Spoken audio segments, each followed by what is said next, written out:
నమస్తే మిత్రులారా, నేను మీ అలెగ్జాండర్. అయితే ప్రధానంగా మనం సోషల్ మీడియా అంటే, మరి డిజిటల్ మీడియా అంటే అది ఒక ప్రపంచం.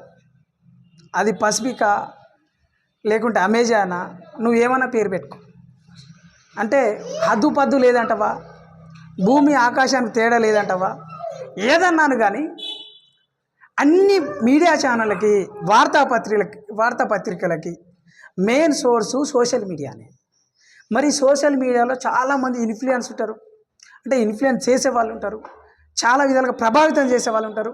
అంటే ఎకనామికల్గా కానీ, పొలిటికల్ కానీ, క్రైమ్ న్యూస్ కానీ, లేదంటే రీసెర్చ్ ఓరియంటెడ్ కానీ, లేదంటే సైన్స్ అండ్ టెక్ కానీ, లేకుంటే జాగ్రఫీ ఓరియంటెడ్ కానీ, లేదంటే టూర్ అండ్ టూరిజం గురించి కానీ, అంటే ప్రతి విషయం ఆయుర్వేదమైన, ఆరోగ్యమైన, ఈ కొన్ని చోట్ల అయితే అసలు ఎట్లా సర్జరీ చేయాలి, లేదనంటే కుక్క పిల్లల్ని ఎట్లా పెంచాలి, లేదనంటే ముసలి వాళ్ళు ఎలాంటి జాగ్రత్తలు తీసుకోవాలి, మధుమేహం షుగర్ వచ్చిన వాళ్ళకి ఎలాంటి జాగ్రత్తలు తీసుకోవాలి, ప్రతి అంశము అంటే 3 నెలల పిల్లగాను కానుండి, 30 సంవత్సరాల వయసున్న పిల్లగాను కానుండి, 90 సంవత్సరాల ముసలి వరకు కూడా ప్రతి ఒక్కరూ అరిచేతిలో ప్రపంచం చూపెట్టే సెల్ ఫోన్ చూస్తూ ఉన్నారు.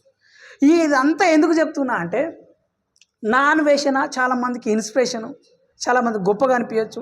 వేరే దేశాలు తిరిగి అక్కడ ఉండే వంటకాల గురించి, మరి అక్కడ ఉండే నాన్ వెజ్, పీతలు ఎట్ట తింటారు, రొయ్యలు ఎట్ట తింటారు, లేదనంటే అక్కడ తేళ్ళు ఎట్ట తింటారు, బొద్దింకలు ఎట్ట తింటారు, చైనాలో ఎట్లా ఉంది, సౌత్ కొరియాలో ఎట్లా ఉంది, లేదనంటే ఫ్రాన్స్లో ఎట్లా ఉంది, జర్మనీలో ఎట్లా ఉంది, జపాన్లో ఎట్లా ఉంది, ఆఫ్రికన్ కంట్రీస్లో ఎట్లా ఉంది, ఇంగ్లాండ్లో ఎట్లా ఉంది, ప్రపంచ దేశాలన్నీ తిరిగి ప్రపంచ వింతలన్నీ చూసి, అంటే అక్కడ గిజా పిరమిడ్స్ కావచ్చు, చైనా వాళ్ళు కావచ్చు, లేదు అని అంటే మరి స్టాచ్యూ ఆఫ్ లిబర్టీ కావచ్చు, అన్ని చోట్ల తిరగవచ్చు. కానీ తను కూడా రీసెంట్లీగా మరి సోషల్ మీడియా కేంద్రంగా ఒక సంచలనాత్మకంగా మారింది. ఏ విధంగా అంటే బెట్టింగ్ యాప్స్ ఎవరైతే ప్రమోట్ చేస్తూ ఉన్నారో, ఆయన ఆర్షసాయి అయినా, లేదనంటే ఇంకెవరైనా, లేకుంటే బయసన్ని యాదవ్ అయినా, రీతు చౌదరి అయినా, లేదా రానా దగ్గుపాటి అయినా, దేవరకొండ అయినా, ప్రకాష్ రాజ్ అయినా, ఎవరైనా what ever it may be, కానీ వాళ్ళ పట్ల ఉపయోగిస్తున్న బూతు పదజాలం ఏదైతే ఉందో ముమ్మాటికి తప్పు. మిత్రమా, అది మానుకోవాలి.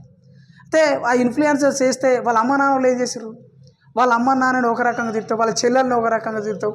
అంటే రీసెంట్గా అలేఖ్యా పికిల్స్ అన్న పేరు మీద అందులో కూడా బెట్టింగ్ యాప్ చేస్తూ ఉన్నారు, దానివల్ల చనిపోతూ ఉన్నారు అని చెప్పడు. అంటే ఒక సానుకూలంగా మెసేజ్ చేయడం అంటూ కరెక్టే, కానీ వాళ్ళని బూతులు తిట్టడం రాంగు. ఇంకొక విధంగా సోషల్ మీడియాలో నీ మీద కూడా విమర్శలు వస్తూ ఉన్నాయి.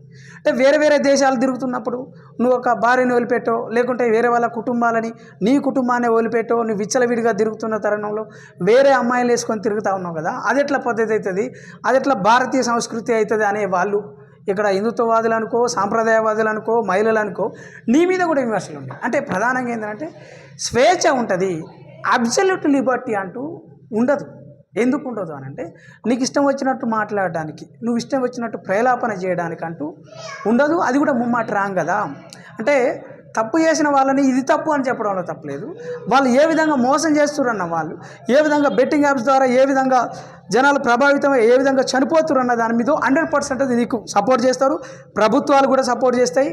కానీ నువ్వు మాట్లాడుతున్న తీరు కూడా ఒక్కోసారి నువ్వు కూడా గమనించుకోవాలి. సజ్జనార్ గారితో మీరు మాట్లాడుతున్నప్పుడు లైవ్లో ఆ అడక తిన్న వాళ్ళకి 66 కూరలు అని మాట్లాడుతున్నావు కదా, అది కూడా ఇంపాక్ట్ ఉంటుంది కదా. నువ్వు కూడా ఇన్ఫ్లుయెన్సర్ అంటే ఒక సినిమా హీరో లెక్కనో, లేదు అని అంటే ఈ దేశంలో రాజకీయ పార్టీలు, రాజకీయ నాయకులు చేస్తున్న ఇన్ఫ్లుయెన్స్ లెక్కనే నువ్వు కూడా ఇన్ఫ్లుయెన్సర్ కాబట్టి, నిన్ను కూడా ఫాలో అయ్యే వాళ్ళు ఉంటారు కాబట్టి పద్ధతిగా మాట్లాడాలి, సానుకూలంగా మాట్లాడాలి, మంచితనంగా మాట్లాడాలి, ఆదర్శంగా ఉండే విధంగా కూడా నీ మాట, నీ దృక్పథం, నీ యొక్క మానసిక స్థితి కూడా ఉండాలని చెప్పేసి మరి కొంతమంది మేధావులు కూడా చెప్తా ఉన్నారు. ఒకసారి ఆలోచించు మిత్రమా.